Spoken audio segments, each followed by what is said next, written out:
Hare Krishna, Hare Krishna, Krishna Krishna, Hare Hare, Hare Rama, Hare Rama, Rama Rama, Hare Hare. Jaya Prabhupada, Jaya Prabhupada, Jaya Prabhupada, Srila Prabhupada, Jaya Prabhupada, Jaya Prabhupada, Jaya Prabhupada. Nitai Gaura Hariva, Hariva, Hariva, Nitai Gaura Hariva, Nitai Gaura Hariva, Hariva, Hariva, Nitai Gaura Hariva.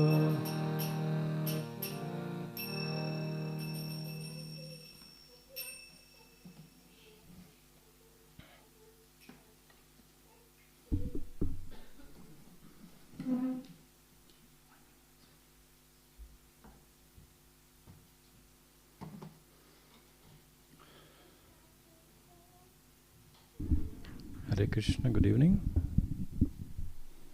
Nice to see some faces which I haven't seen before. First time here? No? Yes? Been here before. Hello. Yes, I know.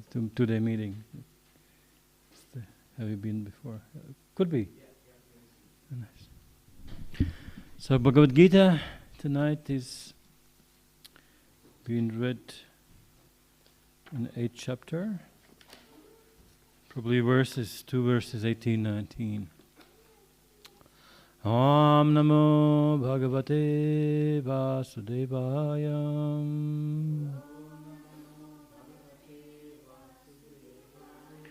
Om Namo Bhagavate Vasudevaya.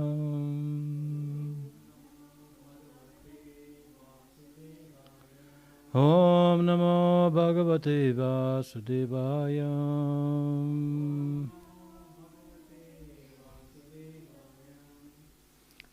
So there's no verse in the board, so I will just read the verses.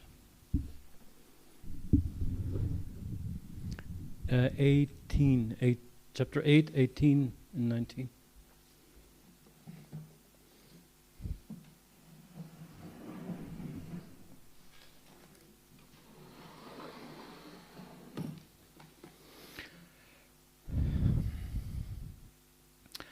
Avyaktat vyaktaya sarva prabhavanta garagagame rat agame praliyante tatraiva yaktasam gyalke. At beginning of Brahma's day, all living entities became manifest from unmanifest state. And thereafter, when the night falls, they are merged into the unmanifest again. Bhutagram yasa evayam bhuta bhutva praliyate ratyagame vashah partya prabhavantyahar agame. Shishi Pralad Lakshmi Simhade Bhagavan ki jai. Again and again, when Brahma's day arrives, all living entities come into being. And with the arrival of Brahma's night, they are helplessly annihilated. Purport by His Divine Grace, A.C. Bhaktivedanta Swami Prabhupada. Vijay. The less indulgent who try to remain within the material world, that's all of us.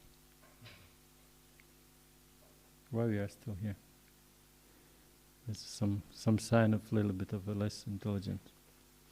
Less intelligent who try to remain in the material world may be elevated to higher planets and then again must come down to this earthly planet. During the daytime of Brahma, they can exhibit their activities on higher and lower planets within material world. But at the coming of Brahma's night, they all are annihilated. In the day, they receive various bodies for material activities, and at the night, they no longer have bodies, but remain compact in the body of Vishnu. It's the first time I hear compact. Squeeze. In the body of Vishnu. Then again they are manifest at the arrival of Brahma's day. Bhutva praliyate. During the day they become manifest, and at night they annihilated again. Ultimately, when Brahma's life is finished, they are all annihilated and remain manifested for millions and millions of years.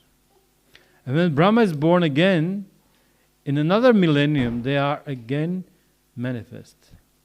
In this way, they are captivated by the spell of material world. But those intelligent persons who take Krishna consciousness use the human life fully in devotional service to the Lord, chanting Krishna, Hare Krishna, Krishna Krishna, Hare Hare, Hare Rama, Rama Rama, Hare Hare. Thus they transfer themselves, even in this life, to the spiritual planet of Krishna and become eternally blissful there, not being subject to such a rebirth. Om Jnanatimrandasya Jnananjana Shalakaya Chakshuram Militam Yena Tasmai Shri Gurave Namaha Shri Chaitanya Manovishtam Stapitam Yena Bhutale Swayam Rupa Kadamayam Dadati Swapadantikam Jai Shri Krishna Chaitanya Prabhu Nityananda Shri Advaita Gadadhara Shri Vasadi Gaura Bhaktavrinda Hare Krishna, Krishna Krishna, Hare Hare Hare Rama, Rama Rama, Hare Hare. So these two verses follow the previous one with kind of lengthy purport explaining all these things which we just heard today in the numbers. So Prabhupada takes the time to explain in a yugas, because there's a verse about yugas. By human calculation, 1,000 ages taken together from form the duration of Brahma's life. The ages, not like the years, ages. So this is talking about the Kali Yuga, all these 4 yugas, and the 4 yugas taken away together, they become Mahayuga, and then thousands of those.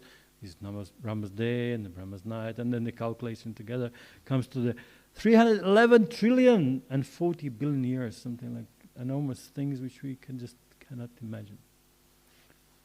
Those numbers, just millions, what the word, trillions. But as Prabhupada quite a few times said, the Shastras, the scriptures, who encourage people to go to heavenly planets, they are quite in a way, glorify that long lifetime of even the heavenly planets, what to say, 12 months, or 6 months, in our planet is just one day. So another 6 months is night. So 1 year for us, for them is just one day.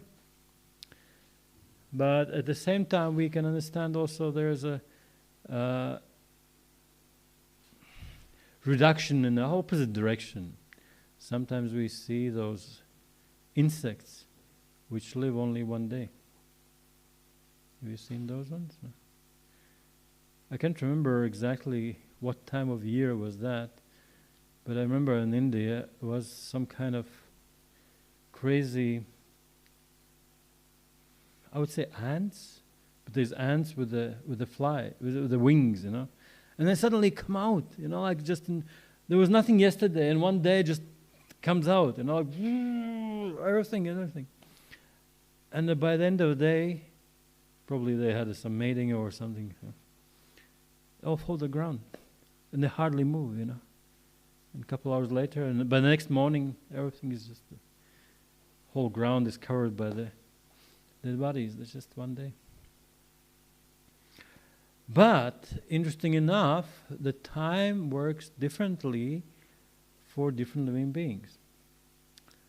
I think it was an example of Imdidumna Maharaj, when he was traveling to the higher planets for some reason, and then he came back and there was no one there. Because those couple days, or a couple of hours he was in the heavenly planets, there was ages and ages coming here. Not heavenly, but much higher probably, yeah, because 6 months, yeah, some maybe Brahma's plan. So, although the Shastra recommends and inspires us in some way, explaining how long lifetime is in the heavenly planets, what to speak of Brahma's planet, and how nobody becomes old there, at the same time, a feeling, a sensation of duration of life, it's still the same 100 years. So when you are there, you don't feel like billions and trillions of years, you know. It just comes in my mind, this one movie, I guess somebody have seen, it's called In Time. There was Timberlake, I think was one of the guys. And they were playing some kind of futuristic movie when the people being somehow born or modified, and they had this clock in the hand. Maybe I've seen, no. And at the age of 25, the clock starts ticking, but it's only 1 year. So by working, you can get a time. You don't get paid in money.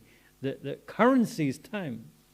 So when you work for 8 hours, you'll get paid like 24 hours, like this. So such a way you can extend your life more and more.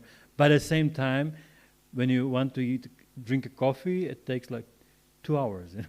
You pay for coffee 2 hours. You know, it's like nobody makes coffee 2 hours. It takes 5 minutes. But to prepare it and everything, the prices go down. And so, and the case was that was one millionaire. He had 10,000 years in his hand, you know. And he just got bored by his life, and he decided to die. You know. He went from the millionaire area down to the snobs, to the normal people, and just sit in the bar and pay drinks everyone, and so people started to get a little bit of envious, you know. And there was, of course, some people who want to steal the money, but by force or by some other thing. And they tried, but somehow they escaped it. So they were lying down in a thing, and the guy who helped him, the main hero, he woke up in the morning and he saw the whole time it was in his hand, you know. And the other guy, that millionaire, he left him only 5 or 10 minutes, so he walked into the bridge and was sitting there and watching his clock dying, like tick, tick, tick, tick, tick, 2. And he died. So even living for a very long time, for thousands of years, there's a big chance there's some boredom when we spend very much time that's kind of nothing fresh, nothing interesting. And you can say, even in a good sense, when the rulership of good and great kings where no one was dying unless they were wanted to die. No one was leaving the body unless they were ready and wanted, you know. Because they achieved everything they wanted in life. When time has come, and they would leave. Current situation is, of course, quite different. Desire to extend the life as much as possible, and old people are crying and begging the doctor, please, please give me a few more days, a few more months. You know. So what are you going to do? With such old body, you cannot do anything. But as far as I remember, there was King Yayati, one of the very pious kings, and they also kind of running to the old age, and he thought, yeah, I haven't done my share, I haven't finished my material duties and enjoyments, and he said maybe somebody can give me some extra years. and one of his sons, he gave his youth to his father. He was a very faithful son. And I think it must be in Satya Yuga, because he was very happily spending, I think it was something like 10,000 years, because the whole lifetime is like 100,000 years. So 10,000 years he was spending according to Vedic principles. He enjoyed life to the maximum. But still at some point understood there's nothing much more there in material world. So he gave the remaining years back to his son and happily left the body. So here's explained that there is quite a longer, as I said, millions and trillions of years, longer lifespan of Brahma's life, and how living beings come to this world according to their desires and creations. And at the end of Brahma's life, they also get compact, sucked, stored back into Vishnu's body, because of this principle that material creation, basically, it is meant, and Prabhupada said a few times that there would not be material world unless we, as living beings, desire to act in such a way. So if you are a very, very pious person, I think it was mentioned that if you do live according to principles of varnashrama for 10,000 lives, something like that, you may become one day eligible to achieve the post of Brahma. So for a very, very pious life, you have to be trained up in pious life. Since the Brahma's post is quite unusual, and it is said that sometimes happens that it is not enough qualified and pious person to take a post of Brahma, so Krishna has to take himself. That would be nice to have a Brahma, Krishna in the post of Brahma for whole creation of universe. Like to know, but at the same time, also devotee Brahma is also perfect. It's even more in some sense. Tamal Krishna Maharaj once mentioned that we can worship, for example, Lord Chaitanya as a Supreme Lord. And it's not like perfectly fine. It is proper to do so. And by doing so, we will be eligible for liberation as a Supreme Person is able. He's Mukunda. He gives liberation. He is able to pull us out from material world. At the same time, when we worship Chaitanya as devotee, he can give much more. He can give us a love, pure devotion, which he was thinking that was not enough time or actually the chance to do when he was as a Krishna here on this planet.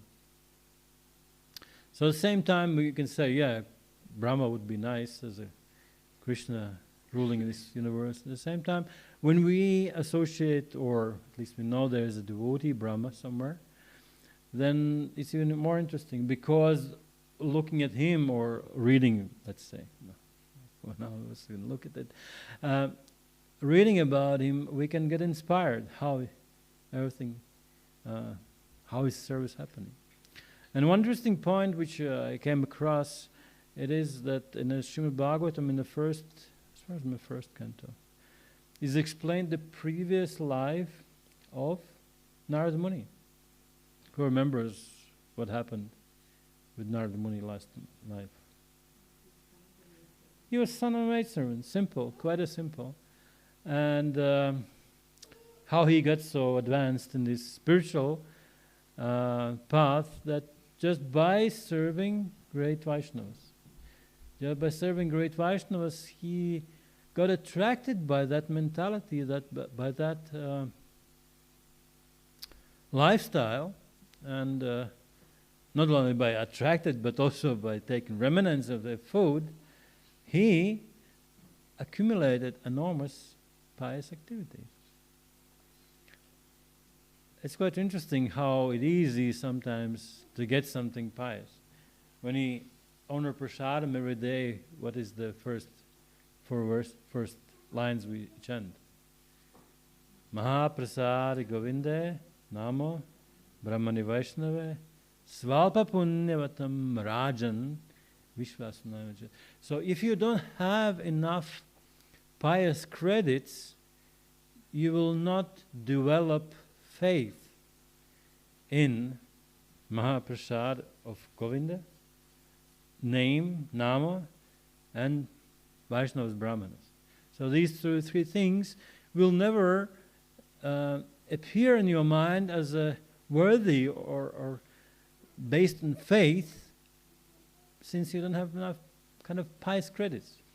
So therefore, as I said in the beginning, the Shastras who inspire us to develop these pious activities and develop towards heavenly plans, so on, they are very nice. And most of the people who are actually following that path, for them it's very important to have nice situation. Since how you can practice something peaceful, something sattvic and so on, if there is a war or poverty or disease or something like this. We remember from Ramachandra's life, when he was assigned, he was asked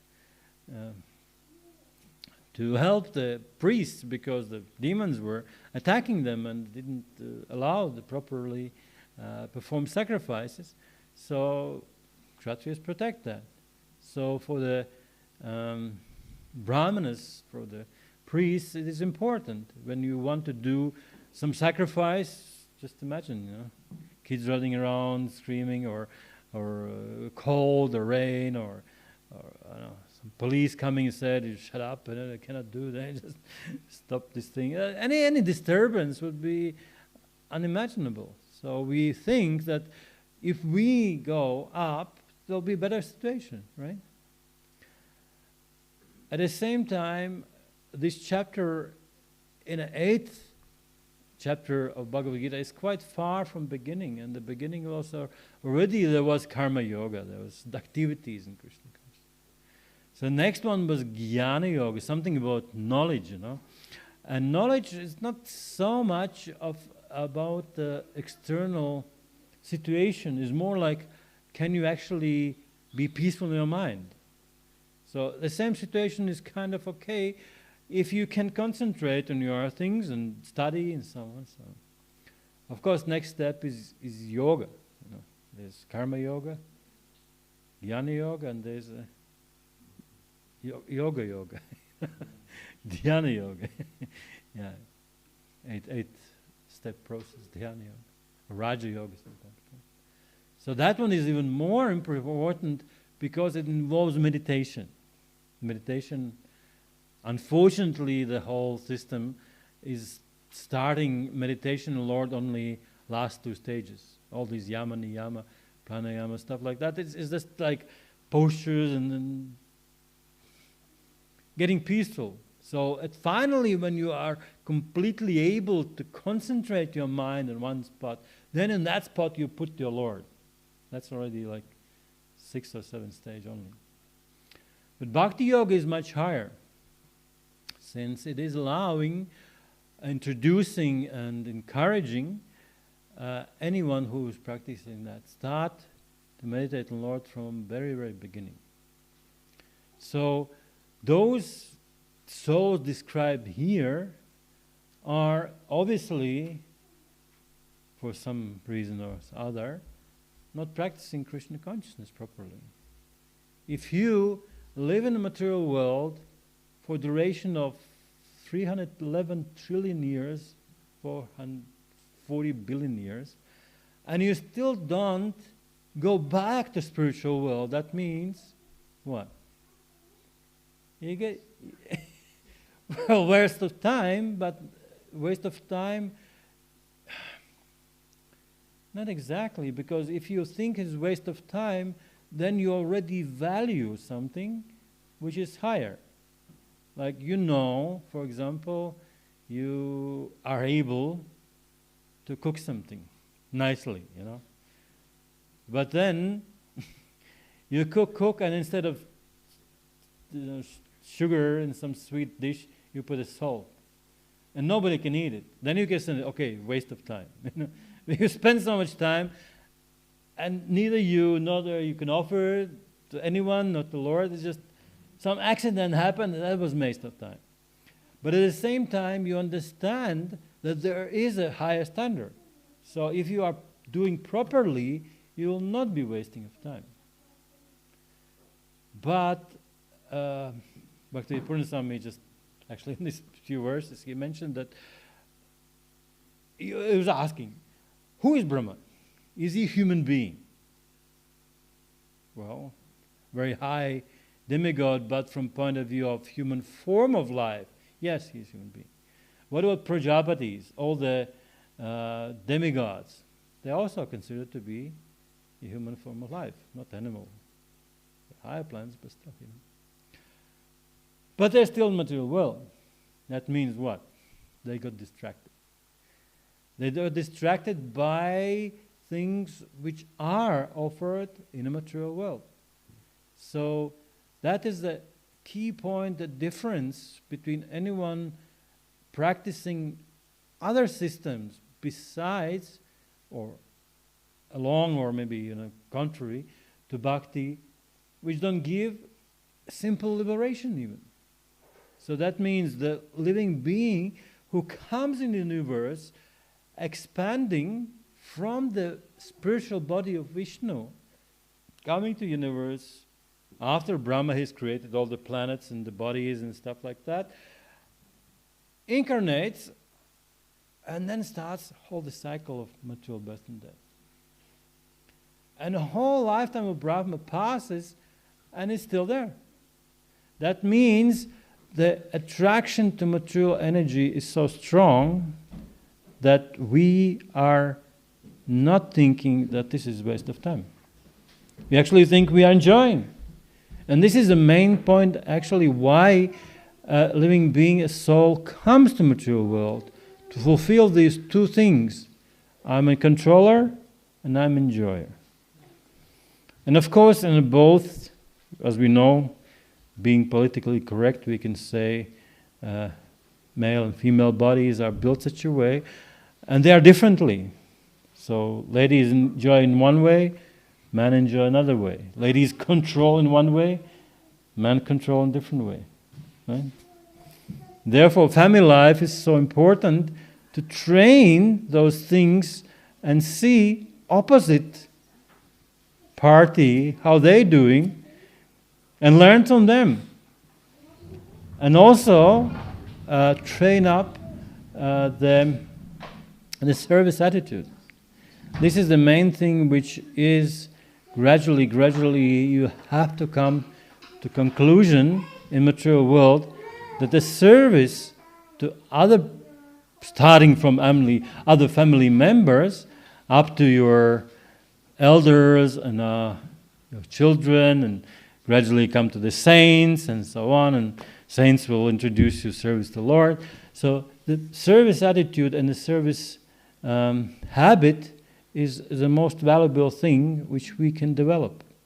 And if you are somehow, for this reason, not being transferred out of the material world, that means you are so unlucky that you don't get the association of saintly people. Contrary to that, if you have even the lava matra sadhu sangha, one moment association with the sadhu, sarva siddhiho, it can actually give you all siddhis, all the mystic perfections which are desired and strived for by the great yogis and practicing austerity and yoga for many thousand years, in other lifetimes. But the Kali Yuga, it's impossible. And therefore, straight away, explaining those things here, Prabhupada switches to the chanting. Those intelligent persons who take the Krishna... Oh, Krishna is going down. Those intelligent persons who take the Krishna consciousness use the human life fully in devotional service and chanting Hare Krishna, Krishna Krishna, Hare Hare, Hare Rama, Rama Rama, Hare Hare. Thus they transfer themselves even in this life to the spiritual planet of Krishna and become eternal blissful there, not being subject to such a rebirth. Although there is a little bit of a trick, we have to understand that trick is, if we are, by chanting, by devotional service, actually getting transferred to planet of Krishna,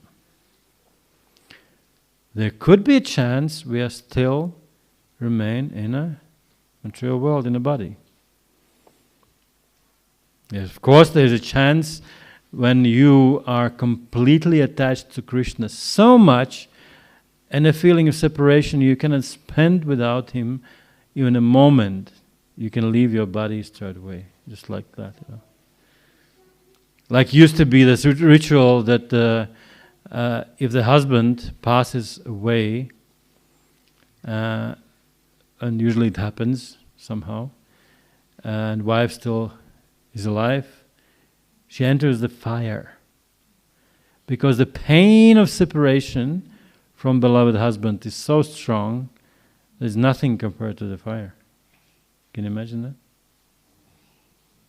that? So the pain, if you are developing love of God, so strong, the pain of separation from Krishna can be so strong, you just leave the body. Why actually we leave the body? Well, in cases which are a little bit of, like I say, violent, you know. Yeah, somebody shoots you, you know, or a car, truck hits you, you know, or something like that. The pain is so strong that Krishna says, no, you don't need to experience that. Just leave the body. You know. Just quit it. You know. Gives a stamp. Okay, finished. Business finished. So this is actually our goal, to gradually, by chanting Krishna's name, by association of devotees, develop this hankering, desire, and complete faith. First of all, there is something beyond the visible material world. Actually, it's happening here now, we just don't see it. Same way we don't see the radio waves. Do we feel radio waves? Maybe some extrasensory person can, without TV, just catch the wave and watch some German #1 you know, channel, watch a movie. Could be, yes. Actually, our mind is much more subtle than all these radio waves. And if you learn, we can perceive. It exactly the same happens when a sage is like Sanjay, you know, the real one, you know, the real one. You know, he was sitting outside of battlefield Kurukshetra, and he was transmitting, you know, actually transceiving the whole thing what happened in a Kurukshetra, although he was miles away. And he was just telling what's going on now. At the same time, a person who is absorbed in Krishna consciousness, he's meditating at the first stage on a spiritual world, but when the purity comes, Krishna allows him actually to be aware of it, actually direct experience. It's possible. But that belief that first of all those things exist, and strive for that direction. Don't waste time on material things, and keep a goal in mind, and know, like a cook, how it's supposed to look like. We receive that knowledge, receive that experience for those who are there. I think it was Rupa Goswami, one of the Goswamis, 6 Goswamis, when he was praising Vrindavan, he said, I offer obeisances to all the Brajavasis, all the inhabitants of Vrindavana, but also to those who are here by meditation. So not only those who are living here in the Vrindavan, also those who are present here in the mind, in the meditation, I offer obeisance to them too. So at some stage, it's kind of not as important as the situation where you are now. So those who are, I remember who was it, telling Prabhupada, what are you going to do? You're going to go to the West and there's only meat eaters. And according to proper Brahminic standard, if you see meat eater, you have to take a bath straight away. Right? So you have to be, currently in the Kali Yuga, you go to book distribution or somewhere in Berlin, you have to have a mobile shower with you all the time. You just walk and constantly the water is falling down. It's impossible. So at the same time, Prabhupada many times said that, you think I'm here with you in New York? No, I'm in Vrindavan. So the pure devotee is showing by his example that it is possible at some stage by meditation, but in a final stage by actually perceiving the activities in the spiritual world, since they are subtle, and we have to understand that material world is not created somewhere else. It is created in a corner of the spiritual world. That doesn't mean that Krishna pulled out the spiritual world, like a bears, when they try to sleep at winter, they make the place for sleeping, all the grass and all the moss and everything, they put it there and sleep. Krishna didn't pull it out and okay, here's material world. No. There is a spiritual world, but in one place, in one area, or let's say 1/4 of eternity, like eternity that direction, but this direction is eternity in material direction. So that means in that place where material world is created, there is a spiritual world as well. Didn't disappear. So we are at the same time in the spiritual world. Any doubts about that? No. Good. Since nice example was that if you talk to a person here in the Simhachalam and he's not here in temple room, and you just call him, oh hey, Ramananda, where are you? I'm in my apartment. But it's in the vicinity of the Simhachalam. So if you call some other devotee, like Kripa Sindhu or some book distributor, like, where are you? He won't say, like, I'm here. He said, oh, I'm that city. That means in Germany or in Austria. You call your friend, Indian friend, and he's quite a traveler, and you ask him where you are. And he said, well, I'm in Italy or I'm in India. And somebody, if you ask Narada Muni, what's up? Where are you?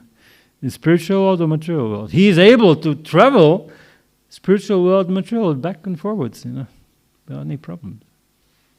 That's the uniqueness of the soul, being as a marginal potency, able to perceive both things, material and spiritual. And some say this is only temporary situation, but according to my experience from the classes of Vaishnavas, the same marginality is remaining even after we move to spiritual world. How is that possible? What's the margin between? Any suggestions? Nature, yeah, we are. Jiva nature is being marginal potency. So usually you understand marginal, it means in a border, in a coastal line between the ocean and the dry land, tatastha, you know. But when we move back to spiritual world, what's the tatastha? What's the marginal thing between? There's no material anymore. But still we remain marginal. Between Radha Krishna, between the male and female energy, both Krishna and his energy, spiritual. So we can perceive both things, his energies and himself, which from one point of view is not different, but still different. So this is the beauty when we can, like, in the mornings we read also the quotes from Bhakti Rasamrita into Nectar of Devotion. And there's this description also. There is a sakas, there's a servants who serve only Krishna. And there are servants who serve only gopis. And there are servants who serve both. The possibility. So you can remain in a marginal position between two parties. Depends, you know. If Krishna is angry and gopis are running away, then you join Krishna's party. And when the gopis are winning and Krishna is hiding, then you go join gopis. Possible too. Okay, rounding up the class, Prabhupada explains how huge lifetime of Brahma exists. And every time when Brahma exhibiting his universe, a jiva's been expanded from spiritual body of Vishnu, and they could spend whole same lifetime of Brahma, and again not returning back to Krishna, being sucked, being compact back into the body of Vishnu. At the same time, if you practice chanting holy names, which are not different from Krishna, and especially this lifetime, we have received the holy name from Chaitanya's lips, and this holy name is especially sweet and potent, giving not just the ticket back to spiritual world, but to particular areas of spiritual world, which are Vrindavan and the mood of service of inhabitants of Vrindavan. Therefore, in one lifetime, it is possible. If somebody has read the book Sriram Swami, Shuddha Bhakti Chintamani, the name of Shuddha Bhakti Chintamani. No. What's the I'm mixing with the Bhaktivinoda Thakur. Shuddha Bhakti Chintamani. Krishna, go in there. Anyways, he has the three first books of meeting Krishna and separation. Then there's a fourth book which is coming as introduction. And at the end of the book is a nice story of ISKCON devotees, two ISKCON devotees. One was a book distributor, the other one was temple president. And they were spending their lives and preaching and stuff like that. And they gradually became old. They went to Mayapur. And they was doing bhajan and stuff like that. And someday they saw even Chaitanya personally coming to their dreams and giving him blessings, like, you are successful in your life and you'll definitely go back to Krishna, to me, in this lifetime. But there's still some years left, so what are you going to do? And they were given choice, either do bhajan in Mayapur or go back to the West and preach. So they decided both go back to the West and distribute books and preach and make new devotees. And still at the end of lifetime, Chaitanya came, took them back. Sri Swami says, and there is no doubt that is not any kind of speculation, he said, and those things happen in ISKCON every day. It's such a nice ending of the book. So we have no doubt that Prabhupada says that those who transfer themselves, even in this life, to the spiritual planet of Krishna and become eternal blissful there, not being subject to such a rebirth. Hare Krishna. Thank you for your kind attention. Any questions, comments? Yes, Prabhuji. Yeah, I was very curious about your comment on the Tadashta nature of the Yes. soul within the spiritual reality. Yes. Is there any source where we can try to... Personally, I have listened to the seminar of Bhaktivedanta Purna Swami, and he mentions quite a few times this. So he mentions this nature being... yes. This is as I took it, I forwarded it. I wouldn't hear it. Yes, Sanjay. More on this, that when one becomes old, like I'm imagining that the whole modern system breaks down and there's no more airplanes, no more trains, and if you want to go to Vrindavan, you have to go by foot. So I was thinking that when I get old, maybe at one point I'll just start walking down this path to the east and reach Vrindavan. Can be. So, but now you spoke about this, that it's a serious consideration to not go to India, but to stay in the West and do preaching activities or other kinds of devotional service. Maybe you can speak more about this. Well, as I said, at some stage for certain people, Prabhupada introduced and encouraged, especially elder people, invited everyone to come and spend the last days of their lives in the Vrindavan, holy place. At the same time, he said that those who are unable to do, they have to be there, at least in the mind. So, one of the 5 most potent things in the devotional service given, you remember there was? Chant. One is staying in the Dham. Yeah.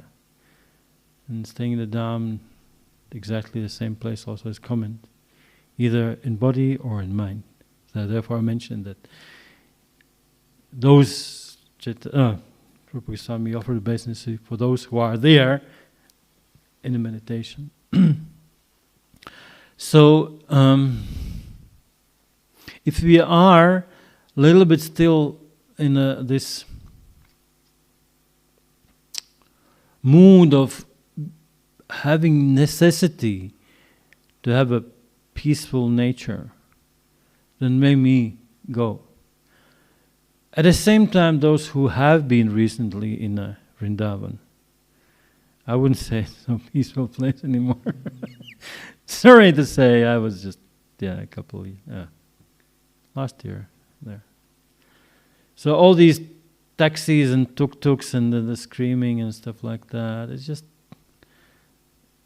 unless you have spiritual vision, you will not see even there. Even more, maybe you even commit more offenses. So those who are purified their heart, Krishna arranges for them to go. For example, there's one Mataji from UK, and she's been serving, I think Soho Street, for practically whole lifetime. And the temple feels obliged, and they pay a pension for her. It doesn't matter where she goes, she's been there. So they maintain her, and she's living in Vrindavan. I think she's a little bit of engaged in this Vedic Vrindavan high education, something like that. So at the same time, I've heard quite a few stories that people who want to go to Vrindavan and leave their bodies in the last minute, somehow their mentality say, well, these doctors are not good enough. So a couple days, a couple weeks before leaving a body, they leave the Vrindavan and go for the good doctors, for the proper doctors in the Western world. So when we talk about situation like this, if we are there and we are subtle enough and pure enough, we will perceive those things. At the same time, there is no doubt at all, if you have received Chaitanya's mercy, you'll feel his presence anywhere. In the Sankirtan, in the japa, in the service, in a class, in the association of devotees, alone in the forest, whatever. The pure devotee is never alone, and he's always meditating. He cannot meditate anything else. So lifetime at the end, I know the walking is encouraged, and as a Vanaprastha, I can definitely say, there's saying about Vanaprastha, when he gets old, he just leaves home and he just walks towards Himalayas, and walks and walks and walks until he leaves the body.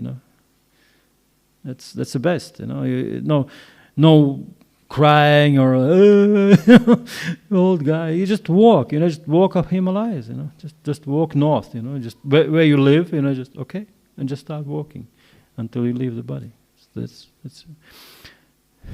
now current situation with all the borders. Is it walking good enough? Chaitanya had the problems with walking when he was going to Jagannath Puri. There was many borders those times, and there was a wealthy bhaktas there. his followers. They arranged all the pathways and all the things and custom duties and everything. And even then, there was a problem, because then when they walked and they said, okay, he looks saint, he can go, but you have to pay. And all the devotees left and Chaitanya went alone. So those situations of walking and actually existing in those places are encouraged, always. Prabhupada and all straight away when I asked my Guru Maharaj also, shall I go there? I said, yes, it's always beneficial, but not for a long time. You get encouraged, you get absorbed in the things, you go to the original temples built by Goswamis and see it's here, But at the same time, when they were building those temples, there was nothing there. Physically, there was nothing there. But they saw that thing in a meditation. They walked around, they're like, okay, it's here. Yes, it's here. Like Bhaktivinoda Thakur discovered the birthplace of Chaitanya. There was nothing, there was just bushes, And the devotee walks around, he finds himself. And Sri Ramaswamy walks around the Hungary, and he sees, this is that kunda, and this is that kunda, because the Radha Krishna is there. Because Nrsimha is here, all the Vaikunta planets are here. So you can easily walk around here, and if you're pure enough, you'll see, oh, this is that Vaikuntha, this is this. So the question is of purity, of intention, and blessings of Krishna, these two things. It's like railways. Our endeavor and Krishna's endeavor. If that's okay, then we'll be fine any place. Yes, Prabhu. You mentioned like all the villages that here. Yes. So at some place there's also Vrindavan.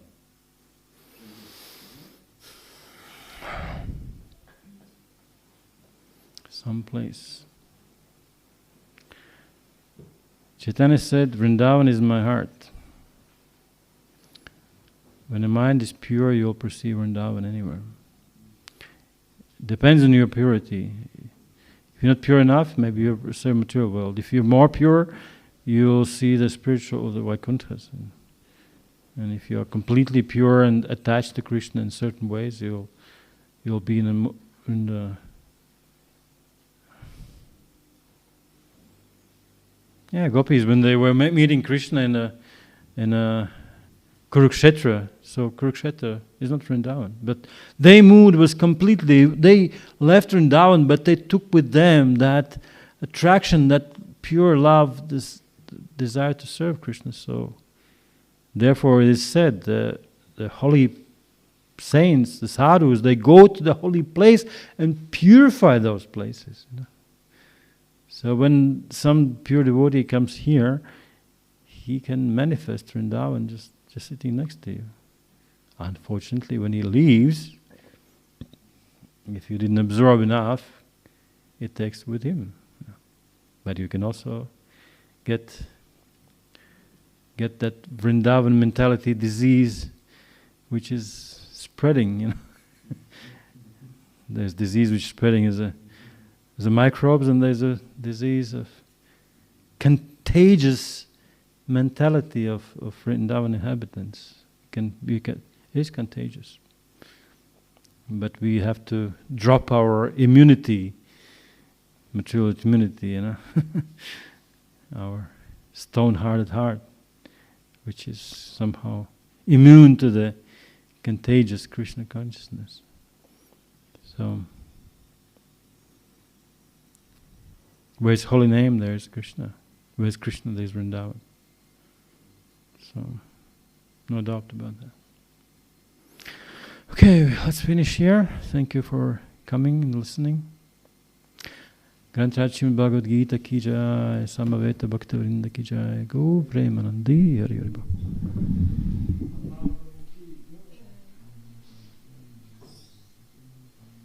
Margarita.